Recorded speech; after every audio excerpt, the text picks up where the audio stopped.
মিজান রহমান আপনি লিখেছেন এআডি থেকে, একই সাথে একাধিক মাইয়েতের জানাজা নামাজ পড়া কেমন? এভাবে কি একাধিক ব্যক্তির জানাজা একসাথে পড়া যায়? যদি পড়া যায় তাহলে বালেগ পুরুষ, মহিলা ও নাবালেগ ছেলে মেয়ে জানাজা একসাথে পড়লে কোন দোয়াটি পড়তে হবে? আসাম থেকে বলছি, আমার স্বামীকে কোনোভাবে ধূমপান থেকে সরাতে পারছি না, দোয়া করবেন আমার স্বামীর জন্য এবং নসিহা করবেন। এই আইডি থেকে যিনি প্রশ্ন করেছেন বোন, আপনাকে বলতে চাই, আপনি আপনার স্বামীকে ধূমপান থেকে বিরত রাখবার জন্য ভালো কোনো আলিমের বক্তব্য শোনাবেন এবং ধূমপানের ক্ষতিকর দিকগুলো নিয়ে ভালো কোনো আর্টিকেল, একাধিক বই ইত্যাদি তাকে পড়াবার চেষ্টা করবেন। এবং সামনে যে রমাদান আসছে, এটি ধূমপান ত্যাগের একটা মোক্ষম সুযোগ, এটি আপনার স্বামীকে অফার করবেন এটিকে লুফে নেয়ার। কারণ আমরা রমাদানে সামান্য কয়েক ঘন্টা একটু যদি বেঁচে থাকতে পারি তাহলে এই বদভ্যাসটি ত্যাগ করা সম্ভব। দিনের বেলা তো আমরা লম্বা একটা সময় পানাহার থেকে এমনি বিরত থাকি, আবার রাতে আমরা 7 ঘন্টা 6 ঘন্টা ঘুমিয়ে থাকি। অতএব সব মিলিয়ে আমরা প্রায় আবার তারাবি এবং অন্যান্য নামাজ মিলিয়ে আরও কমপক্ষে 2 ঘন্টা সময় আমাদের চলে যায়। তো সব মিলিয়ে আমরা প্রায় 16-17 ঘন্টা 18 ঘন্টার মতো আমরা কিন্তু এমনিতেই, বা তারও বিশেষ পরিমাণ সময় আমরা কিন্তু এমনিতেই মানে রমজান মাসে ধূমপানের সুযোগ থাকে না। তো বাকি যে কয়েকটা ঘন্টা আছে, সে কয়েকটা ঘন্টা একটু সবর করতে পারলে এই মাসে ধূমপান ত্যাগ করা সম্ভব। আল্লাহ তাআলা আপনার স্বামীকে সেই তৌফিক নসিব করুন, আমরা দোয়া করি। এবং এতে মুখে যে ভয়াবহ দুর্গন্ধ তৈরি হয়, আল্লাহর রহমতের ফেরেশতা তার কাছে আসে না, এবং ভালো কোনো মানুষ এটাকে পছন্দ করে না। স্বাস্থ্য ধ্বংস হয়, শরীর ধ্বংস হয়, মানুষের ক্যান্সার সহ দুরারোগ্য ব্যাধি তৈরি হয়। তো এই জন্য এই অপরাধ থেকে, এই গুনাহ থেকে বেঁচে থাকা, এটা দুনিয়া এবং আখিরাত উভয় জগতের জন্যই আমাদের প্রয়োজনীয়। আল্লাহ তাআলা হেফাজত করুন আপনার স্বামীকে, আমরা দোয়া করি তার জন্য। নুর ইসলাম নয়ন লিখেছেন, আমি একটি ট্রাক্টর কোম্পানিতে চাকরি করি, যেখানে কিস্তিতে সুদের বিনিময়ে ট্রাক্টর বিক্রয় করি। এই প্রতিষ্ঠান থেকে অর্জিত অর্থ আমার জন্য হালাল হবে কিনা? আপনি সুদের বিনিময়ে ট্রাক্টর বিক্রি করার কাজে যদি চাকরি করেন তাহলে অবশ্যই আপনার সেই উপার্জন হালাল হবে না। কারণ নবী করিম সাল্লাল্লাহু আলাইহি ওয়াসাল্লাম বলেছেন, লাআনাল্লাহু আকিলার রিবা ওয়া মুকিলাহু ওয়া কাতিবাহু ওয়া শাহিদাইহি। আল্লাহ রাব্বুল আলামিন সুদ যে খায়, সুদ যে দেয়, এবং সুদের যে সাক্ষী হয়, এবং সুদের যে লেখক, তাদের সকলের প্রতি লানত বর্ষণ করেন। এজন্য এরকম পরিস্থিতিতে অবশ্যই আপনার ভিন্ন কোনো চাকরির চিন্তা করতে হবে, হালাল কোনো উপার্জনের চিন্তা করা উচিত। আরিফুর রহমান লিখেছেন, গাজায় অব্যাহত গণহত্যার প্রতিবাদে আপনার প্রশ্ন উত্তর সম্মত আমরা দিয়েছি। এমনি রুবেল এডি থেকে আপনি লিখেছেন, আমার আব্বা অসুস্থ, নিজে নিজে বাথরুমে যেতে পারেন না, গোসলও করতে পারেন না। আমার স্ত্রী কি আমার বাবাকে গোসল করে দিতে পারবে? তার হাত পা শরীরও টিপে দেওয়া লাগে, এগুলো কি জায়েজ হবে? আপনার আব্বা যদি অনেক বেশি অসুস্থ হন, একেবারেই শয্যাশায়ী হন, অনেক বেশি বয়স্ক হয়ে থাকেন, তাহলে আপনার স্ত্রী প্রয়োজন অনুযায়ী গোসল করা দেওয়ার প্রয়োজন যেটা, সেটা করতে পারবেন। হাত পা টিপে দেওয়ার বিষয়টা অ্যাভয়েড করতে পারলে ভালো হয়, বিকল্প কোনো পথ অবলম্বন করলে ভালো হয়। যদি একান্ত নিরুপায় হয় তাহলে সতর্কতার যত উপায় আছে সেগুলো অবলম্বন করে তিনি সেটি করতে পারেন। এমডি মাহফুজুর রহমান লিখেছেন, রাসূলুল্লাহ সাল্লাল্লাহু আলাইহি সাল্লামের সাথে দুনিয়াতে দিদার লাভের আশায় বা নিয়তে আমল করা ও নিজের জীবন পরিচালনা করা যাবে কিনা? সকল আমলই তো নিয়তের উপর নির্ভরশীল।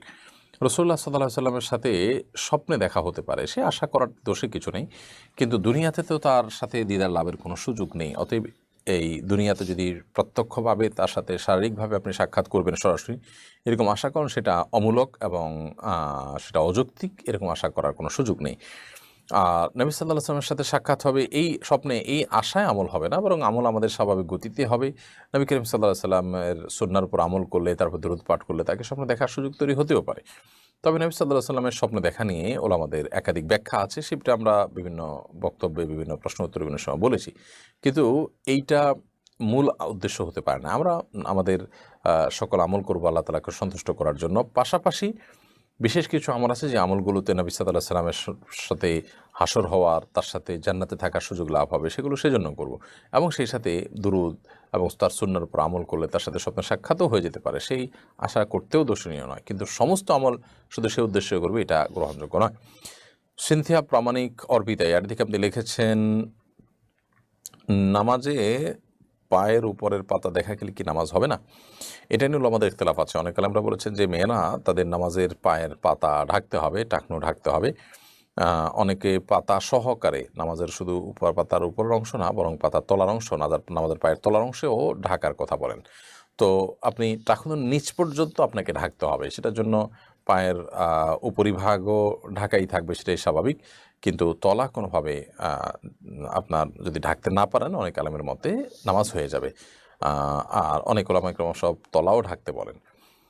তো তলা ঢাকার জন্য মোজা পরিধান করার প্রয়োজন হয়, অনেকের জন্য মোজার কথা বলেন, কিন্তু পাতা অর্থাৎ উপরের অংশ যেটা সেটা ঢেকে আপনি নামাজ পড়বেন। নিচের অংশটা ঢাকতে না পারলেও সমস্যা নেই, যদিও সেটাও ঢাকার কথা অনেক ওলামা ইকরাম বলেন, সেটা ঢাকতে পারলে অধিকতর নিরাপদ।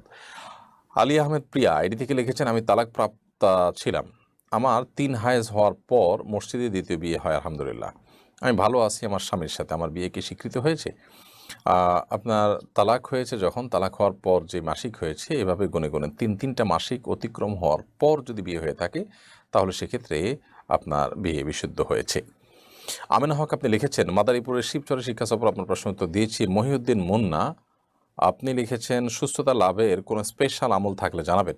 সুস্থতা লাভের জন্য নবী সাল্লাল্লাহু আলাইহি ওয়াসাল্লামের একটা দোয়া আছে সকাল সন্ধ্যা পাঠের জন্য। আমাদের যে সকাল সন্ধ্যার দোয়া আছে, দোয়ার বই আছে নবী সাল্লাল্লাহু আলাইহি ওয়াসাল্লামের সকাল সন্ধ্যার দোয়ার বই, সেটাতে আপনি অনেকগুলো দোয়া পাবেন সুস্থতা বা আরোগ্য লাভের জন্য বা সার্বিক সুখ এবং প্রশান্তির জন্য। এক্ষেত্রে আপনি একটি দোয়ার কথা আপনাকে বলতে পারি, সেটা আপনি বেশি বেশি করে করতে পারেন। আল্লাহুম্মা ইন্নী আসআলুকাল আফিয়া ফিদ দুনিয়া ওয়াল আখিরাহ। আল্লাহ, আমি দুনিয়া আখিরাত উভয় জগতে আপনার কাছ থেকে সুস্থতা এবং প্রশান্তি কামনা করি। অন্য আরেকটি দোয়া আছে, আমরা বলতে পারি আল্লাহুম্মা আফিনি ফি বাদানি, আল্লাহুম্মা আফিনি ফি সামঈ, আল্লাহুম্মা আফিনি ফি বাসারি, লা ইলাহা ইল্লা আনতা। আল্লাহ, আমার শরীরে, আমার দৃষ্টিশক্তিতে, আমার শ্রবণ শক্তিতে আপনি আমাকে স্বাভাবিকত্ব দান করুন, আফিয়ত দান করুন, সুখ এবং স্বাচ্ছন্দ্য দান করুন, আমি যেন এগুলোকে ভালোভাবে ব্যবহার করতে পারি। এরকম আরও অনেকগুলো দোয়া আছে, সকাল সন্ধ্যার যে দোয়ার বই আছে আমাদের, সেখানে নবী সাল্লাল্লাহু আলাইহি ওয়াসাল্লাম সেগুলো নিয়মিত পাঠ করতে পারেন সকাল এবং সন্ধ্যায়। এমডি শহীদুল ইসলাম আপনি লিখেছেন, কারো গীবত করলে তার গুনাহ আমার কাছে আসবে আর আমার নেকি তার কাছে যাবে, কথাটা কতটুকু ইসলাম সম্মত? হ্যাঁ ভাই, প্রথমত গীবত এটা ভয়াবহ অপরাধ, এতে কোনো সন্দেহ নেই। দ্বিতীয়ত গীবতের কারণে আপনি যার গীবত করলেন ওই ব্যক্তির বদামলের দায় আপনার উপর আসতে পারে, এটা খুব ভয়াবহ একটা ব্যাপার। এই জন্য গীবতকে ইসলাম খুব কঠিন অপরাধ হিসাবে আখ্যায়িত করেছে। এমনি জাকারিয়া হোসেন আপনি লিখেছেন, আত্মহত্যা করলে জানাজা ও দাফনের ইসলামী বিধান কি? কেউ যদি আত্মহত্যা করে, সে ব্যক্তির জানাজা এবং দাফন করতে হবে, তবে সমাজের গণ্যমান্য ব্যক্তিবর্গ, ইমাম সাহেব এবং খতিব সাহেব, এরকম গুরুত্বপূর্ণ ব্যক্তিবর্গরা তার জানাজার সামিল হবে না এবং অন্যরা সামিল হবে। তারা সামিল না হওয়ার উদ্দেশ্য হলো সতর্ক করা, যাতে করে সমাজে কেউ এই ধরনের অপরাধ করতে 10বার ভাবে যে সমাজের গণ্যমান্য মানুষগুলো তার জানাজা পড়বে না, বিষয়টা কতটা ঘৃণিত। ফাহমিদা কামাল কনক এর দিকে আপনি রেখেছেন, বাচ্চার ইলম বৃদ্ধির জন্য কি কি আমল করা যায়? বাচ্চার ইলম বৃদ্ধি করার জন্য, বাচ্চার কোরআন এবং হাদিসের জ্ঞান বৃদ্ধি করবার জন্য আপনি তাকে ছোটবেলা থেকেই কোরআন এবং হাদিস ভিত্তিক শিক্ষা দিবেন। ইভেন সে যে স্বরবর্ণ ব্যঞ্জনবর্ণ শিখবে, সেখানেও ইসলামী ভাবধারা এবং ইসলামী সংস্কৃতি তাকে শেখাবার চেষ্টা করবেন। নুসরাত ইয়াসমিন আপনি লিখেছেন, শাবান মাসের 15 তারিখের পরে আর কয়টা নফল রোজা রাখা যাবে? এমন কোনো কথা নেই যে 15 তারিখের পরে আর এতটা নফল রোজা রাখতে পারবেন, এর বেশি রাখতে পারবেন না। তবে একেবারে শেষের দিন ইয়াউমুশ শক যেটা বলা হয় 29শে শাবান, চাঁদ দেখে চাঁদ দেখা যাক আর না যাক 30শে শাবান অনেকে রোজা রাখেন বা 29 শাবান রোজা রাখেন। মাসের শেষের দিন রোজা রাখার একটা প্রবণতা আমাদের সমাজে এখনও আছে, আগেও ছিল। এটাকে বলা হয় ইয়াউমুশ শক বা সন্দেহের দিনের রোজা, যেদিন আসলে চাঁদ উঠে থাকতে পারে, দেখা যায়নি হয়তো, এরকম একটা আশঙ্কা থেকে অনেকে রোজা রাখেন দোদুল্যমনা হয়ে, যে যদি চাঁদ উঠে থাকে তাহলে রমজান, চাঁদ না উঠে থাকলে সেটা শাবান হিসাবে গণ্য হয়ে যাবে। তো এরকম আসলে দোদুল্যমনা হয়ে এবং